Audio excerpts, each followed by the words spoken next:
Selamat pagi dan salam sejahtera untuk kita semua.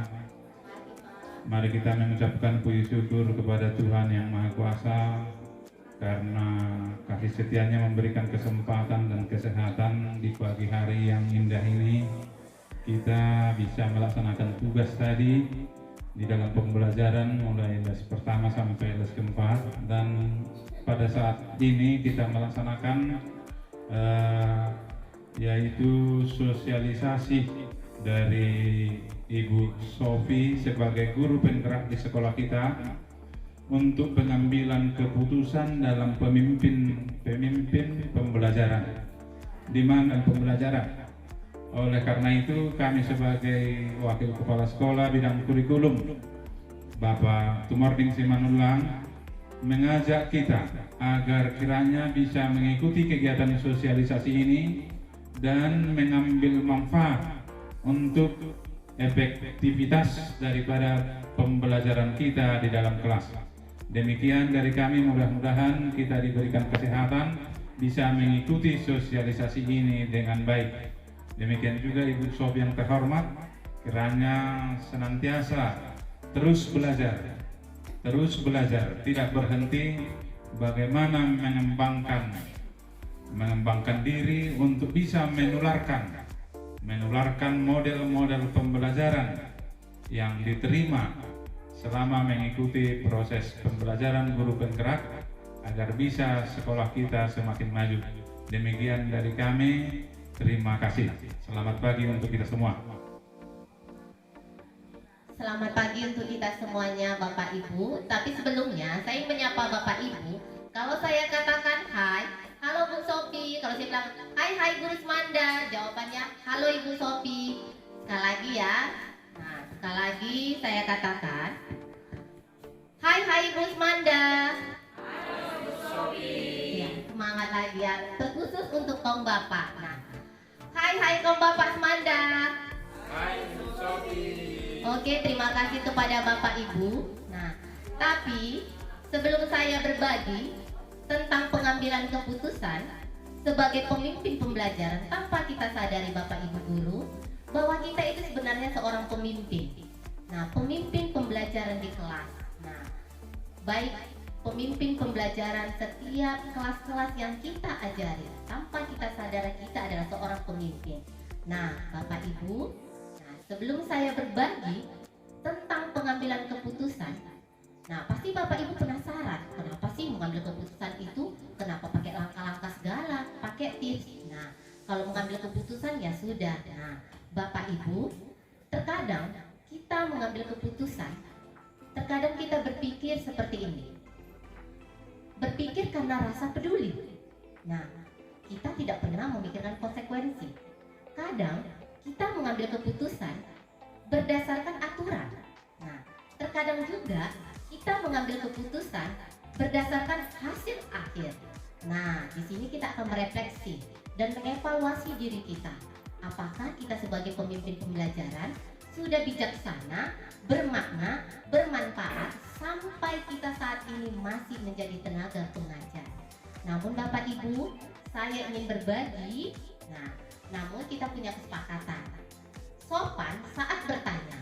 Kedua, menghormati saat orang berbicara. Ketiga, menjaga ketertiban saat berbagi. Keempat, tetap semangat. Pak Ibu, nah, kalau kita mengambil suatu keputusan yang mengalami dilema etika, di sini saya akan membantu Bapak Ibu menerapkan 9 langkah pengambilan keputusan. Nah, yang pertama Bapak Ibu, kita harus kenali kasus itu. Apakah kasus itu dilema etika atau bujukan moral? Kalau sudah dapat, dilema etika. Lanjut langkah kedua.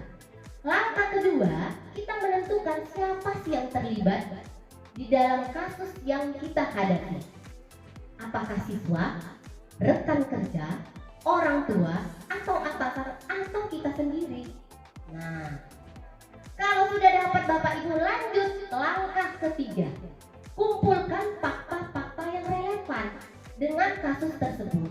Terkadang Bapak Ibu, kalau opini kita langsung cepat mencerna daripada fakta sebenarnya. Nah, jadi Bapak Ibu di sini kita harus menganalisis, mengidentifikasi kasus yang dilema. Nah, kalau sudah terkumpul fakta-fakta yang relevan Bapak Ibu, lanjut. Nah, pengujian benar atau salah. Inilah dia Bapak Ibu uji legal. Makanya Bapak Ibu, kalau bujukan moral, langsung ada nggak aspek pelanggaran? Kalau sudah ada, ngapain lagi dilanjutkan kan? Berarti kan sudah salah. Nah, kalau dilema etika kita tes uji legal. Apakah ada aspek pelanggaran hukum terhadap kasus tersebut? Nah, itu Bapak Ibu, kita lanjut. Kalau misalnya mengalami kasus ya Bapak Ibu, kalau sudah lewat, lanjut langkah berikutnya, uji regulasi. Apakah ada pelanggaran peraturan atau kode etik kita sebagai guru? Nah, hanya Bapak Ibu yang bisa menjawab kalau mengalami kasus dilema. Lanjut, uji intuisi. Apakah ada yang hanya kita juga Bapak Ibu kalau kita mengalami dilema etika? Selanjutnya lagi Bapak Ibu, uji halaman koran. Kalau Bapak Ibu yakin dengan keputusan Bapak Ibu ambil, nah siap nggak Bapak Ibu dipublikasikan di koran? Oleh wartawan, oleh media cetak, media online, bahkan diviralkan. Nah, itulah namanya Bapak Ibu perlu pertimbangan. Nah, lanjut Bapak Ibu, uji panutan idola. Mungkin Bapak Ibu punya idola, bisa orang tua, bisa pejabat pemerintah yang kita idolakan, atau artis, itu tergantung Bapak Ibu. Nah, seandainya Bapak Ibu punya idola, kira-kira yang diambil idola Anda ketika mengambil keputusan sama nggak dengan Anda? Dengan kita ini Bapak Ibu, contohnya Bapak Ibu, sama nggak dengan kalau kita punya idola? Nah, itu contohnya Bapak Ibu. Nah, selanjutnya Bapak Ibu, nah, langkah berikutnya pengujian. Nah, paradigma benar lawan benar. Nah, berarti Bapak Ibu tinggal memilih paradigma yang saya katakan kalau mengambil dilema etika. Apakah individu lawan masyarakat? Nah, apakah keadilan lawan rasa kasihan? Atau jangka pendek melawan jangka panjang? Itu contohnya. Yang ketujuh, investigasi opsi kerelevan. Maksudnya apa ini? Nah, keputusan yang Bapak Ibu ambil, apakah berpihak kepada murid satu? Kedua, apakah itu bertanggung jawab? Ketiga, apakah sesuai dengan nilai-nilai visi dan misi sekolah kita? Misalnya, visi di sekolah kita Bapak Ibu tentang prima, ya kan? Nah, misinya kita harus jujur, bertanggung jawab. Ingat Bapak Ibu bahwa guru itu menjadi teladan. Selanjutnya, ke-8, langsung buat keputusan. Kalau Bapak Ibu udah yakin, langsung buat keputusan. Ke-9, kembali lagi dengan keputusan kita yang di awal. Kalau sudah kita ambil keputusan, kita refleksi. Nah, merefleksi diri. Apakah keputusan kita ini meningkatkan pembelajaran siswa? Atau berpihak kepada murid? Ataukah keputusan kita ini bertanggung jawab? Itulah kalau kita mengalami dilema etika Bapak Ibu. Karena itu saya datang Bapak Ibu ke sini bersama-sama untuk mensosialisasikan. Nah, kalau Bapak Ibu sebagai pemimpin pembelajaran mengalami dilema etika, kita sama-sama menerapkan 9 langkah dengan memahami prinsip dan paradigma. Lalu Bapak Ibu, nah sebelum saya menugaskan Bapak Ibu saya persilahkan menonton kasus yang saya share di WA Group SMA Negeri 2 Rantau Selatan.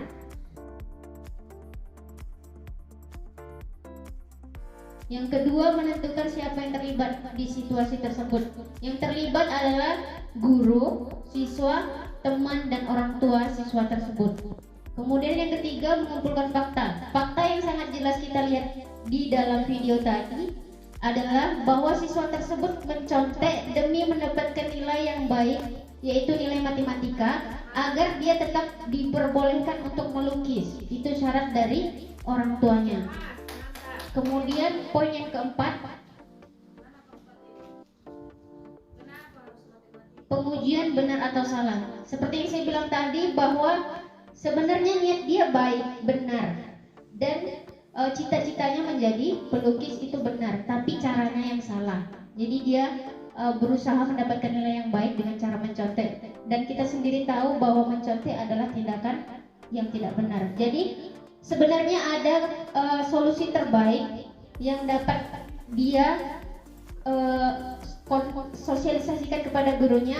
Cara mana yang lebih bagus selain mencontek untuk mendapatkan nilai matematika yang bagus, atau remedial seperti apa terhadap gurunya. Jadi seharusnya dia komunikasikan dulu dengan gurunya supaya mendapatkan nilai matematika yang baik. Jadi dia tidak melakukan kesalahan kepada gurunya. Jadi keduanya dapat, dia bisa boleh tetap melukis, tapi boleh tetap diperbolehkan melukis dan nilai matematikanya tetap baik karena dia berkomunikasi terlebih dahulu kepada gurunya. Kalau dia mencontekkan berarti dia di luar sepengetahuan gurunya, mencari solusi sendiri seperti itu. Kemudian poin yang keempat, paradigma benar lawan benar. Jadi tadi benar dan benar, tapi caranya yang salah. Jadi niat dia itu sebenarnya ingin mendapatkan nilai yang baik, tapi caranya yang salah. Niat dia baik supaya dapat nilai matematika yang baik dan supaya tetap dibolehkan melukis, tapi caranya yang salah. Artinya dia seharusnya jujur kepada gurunya, Pak, saya ada kesepakatan kepada ayah atau orang tua saya bahwa saya tetap diperbolehkan untuk melukis dengan catatan nilai matematika saya harus bagus. Caranya bagaimana, Pak? Saya sama sekali tidak menguasai matematika. Maka dari itu guru yang harus terselamatkan. Jadi keduanya dapat nilai dia bagus, melukis tetap dibolehkan orang tuanya. Seperti itu. Ya. Tadi Melani kan kemudian paradigma benar lawan benar. Dari empat paradigma individu lawan masyarakat, atau keadilan lawan masyarakat, atau jangka pendek lawan jangka panjang. Ada yang mana? Jangka pendek lawan jangka panjang. Oke, terima kasih. Jadi mau prinsip Bu Melani pilih yang mana? Prinsip yang berpikir pasif, atau berpikir berbasis peraturan, atau berpikir berbasis rasa? Berpikir berbasis rasa peduli. Jadi kita mempedulikan anak tersebut, dia tetap bisa mencapai cita-citanya dan nilainya juga tetap bagus. Tapi sebelumnya siswa tersebut harus komunikasi dengan guru bidang studinya. Harus istilahnya harus terbuka dan jujur. Seperti coaching yang Ibu sampaikan kemarin kan. Jadi gimana dia supaya nilainya tetap bagus dan tetap bisa mencapai cita-citanya sebagai pelukis. Kemudian yang poin ke 8.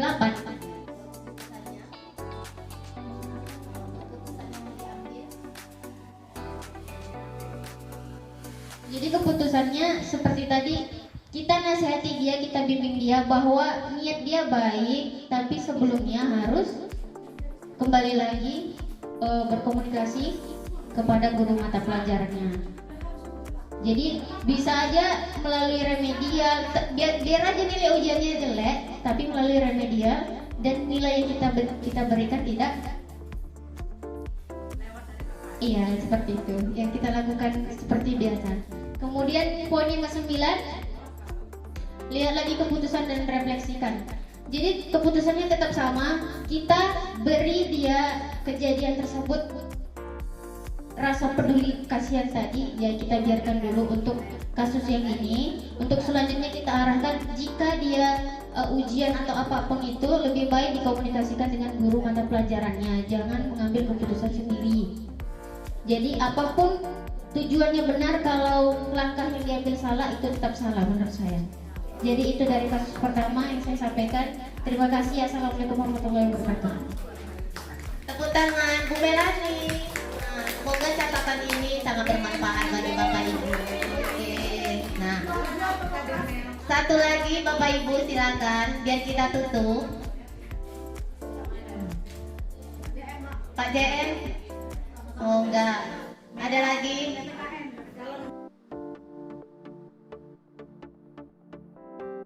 Laporan keuangan hasil dari pelaksanaan reuni tadi ya, hasil dari pelaksanaan reuni tadi, di mana Ibu X tadi dipuji oleh Bapak B, gitu ya, Bapak Y ya, Bapak Y untuk memasukkan laporannya supaya hasil keuangannya tadi dibuat untuk pesta, acara pesta.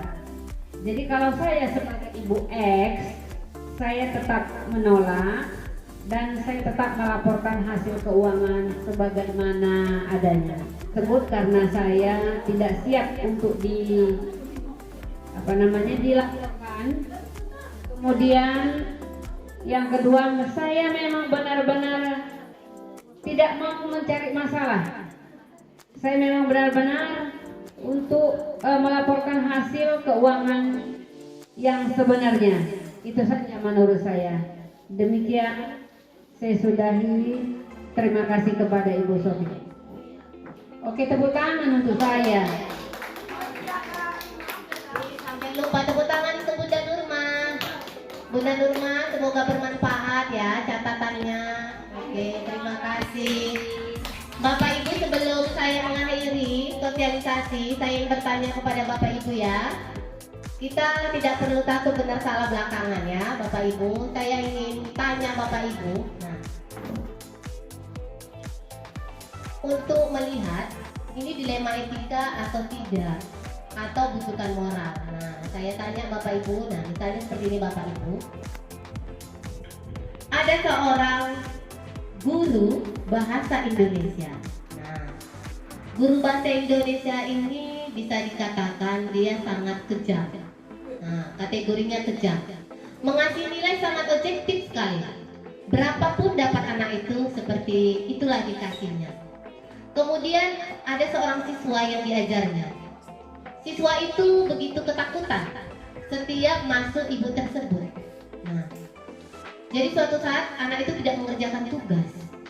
Nah, kemudian anak itu disuruh keluar dan berdiri di depan kelas. Tiba-tiba ada guru bahasa Inggris melihat langsung kasus tersebut dan dilihatnya anak tersebut menangis.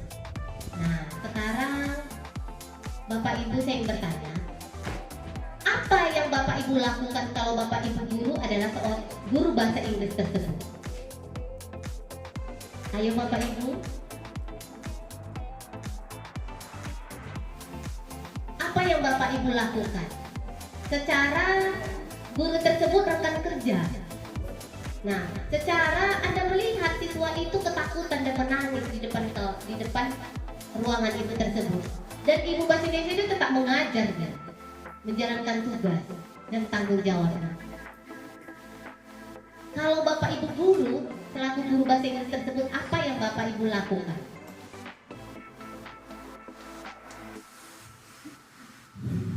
Kepada Ibu Sofi, saya akan mencoba memberikan jawaban dari pertanyaan Ibu Sofi tadi, di mana ada kasus seorang guru bahasa Indonesia yang pintar, cerdas, tapi galak mengajar dan memberikan nilai murni apa yang dapat siswa. Namun dia tegas apabila siswa tidak melakukan tugas langsung dikeluarkan, diberikan walaupun anak itu menangis. Seandainya saya rekan kerja dari guru bahasa Indonesia tersebut, saya melihat anak itu menangis, mungkin saya lewat dari depan kelas tersebut ya, saya melihat anak itu menangis. Yang pertama saya lakukan adalah saya mendatangi anak tersebut, saya tanyakan kenapa menangis. Setelah saya tahu, langsung saya permisi kepada ibu bahasa Indonesia. Yang pertama adalah saya mencoba meminjam anaknya.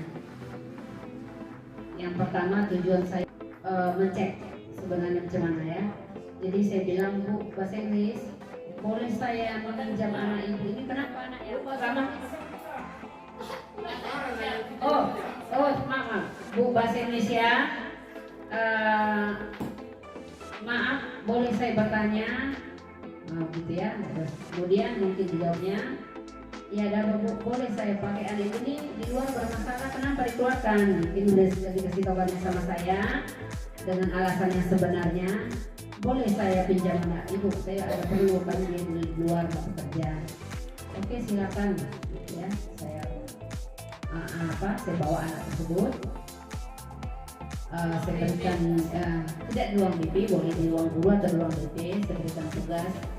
Dan di lain waktu saya akan mengajak guru bahasa Indonesia tersebut berbincang-bincang untuk menyampaikan atau menjelaskan bahwa yang dilakukan itu kurang baik. Kemudian saya mencoba mengajak dia berbicara, apa alasan ibu memberikan sanksi seperti itu. Kemudian setelah kami berbincang-bincang, yang tujuan bincang saya itu adalah supaya ibu itu bisa memberikan hukuman yang lebih pantas lagi, misalnya mengerjakan tugas tambahan atau yang lain-lain yang tujuannya lebih memotivasi siswa supaya lebih bergiat lagi untuk belajar. Dan saya sebagai guru juga tidak memaksakan kepada guru saya, kepada teman saya tersebut, tapi saya mengajak dia supaya mau lebih santai tapi serius dalam mengajar dan lebih memberikan hukuman-hukuman yang sifatnya untuk memotivasi siswa, sehingga saya rasa terciptalah pembelajaran yang lebih menarik di kelas. Demikian menurut saya. Terima kasih kepada Ibu Sophie. Mikrofon ini saya kembalikan kepada Ibu.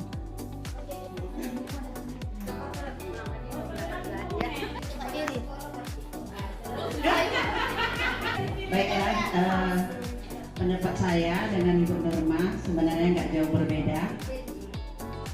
Apabila kita sebagai pendidik melihat siswa kita ada di luar dalam keadaan menangis akibat daripada mungkin pekerjaannya di dalam pelajaran lain itu tidak ada kesalahan, maka tindakan yang saya ambil sebagai kesiswaan, saya akan menanyakan siswa itu apa sebabnya dia menangis. Kemudian setelah saya tanyakan dengan jelas, maka saya akan memanggil siswa itu sambil berbicara apa sebabnya. Setelah dia utarakan, maka itu merupakan studi kasus bagi kita sebagai seorang kesiswaan. Kemudian saya tidak akan membela siswa tersebut untuk pada saat itu, karena itu adalah merupakan hak dan tanggung jawab oleh guru bidang studi yang mengajar pada jam itu. Nah, setelah nanti selesai atau ada waktu istirahat, maka saya akan berbincang-bincang dengan guru bidang studi tadi, kenapa anak didiknya tadi sampai di luar menangis.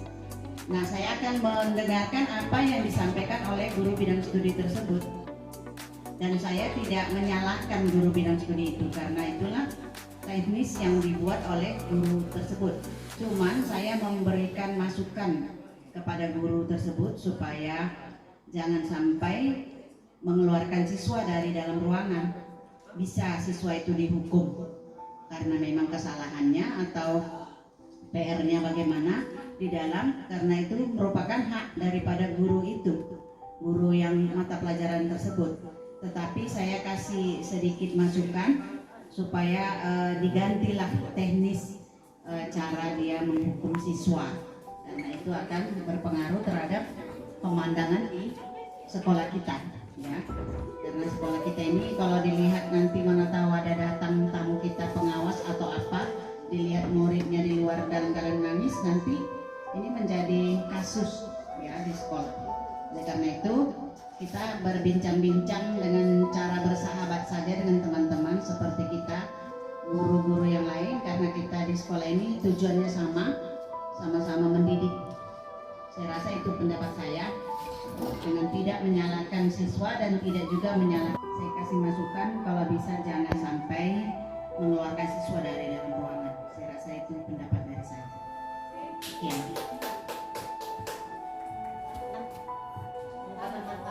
Tepuk tangan untuk Bu Masrat. Semoga harapan Bu Masrat jadi kepala sekolah terkabul. Bapak Ibu, demikianlah sosialisasi saya. Semoga bermanfaat dan bermakna bisa kita terapkan di kelas dan di sekolah. Terima kasih untuk kita semuanya. Bapak Ibu, kita berikan dulu tepuk tangan untuk kita semuanya, Bapak Ibu. Oke. Ingin membantu orang tua di rumah atau tetap bersekolah? Di situ dia mau dilema. Apakah dia membantu orang tua atau pergi ke sekolah? Dia mengalami dilema. Atas kita tepuk tangan dulu ya.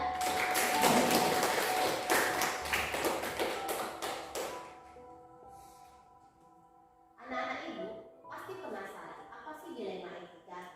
Tanpa kita sadari, dilema etika adalah situasi yang terjadi ketika seseorang memilih antara dua pilihan.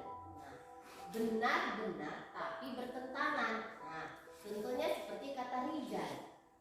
Dia membantu orang tua, memang benar. Nah, dia juga pada saat itu harus sekolah, juga benar. Tapi bertentangan. Itulah contoh dilema etika. Nah, anak ibu juga penasaran, Bu, apa sih rujukan moral? Ternyata rujukan moral adalah situasi ketika seseorang harus membuat keputusan antara benar atau salah. Contoh, misalnya seperti ini. Nah, datanglah orang tua si X kepada Ibu Sophie. Nah, Bu,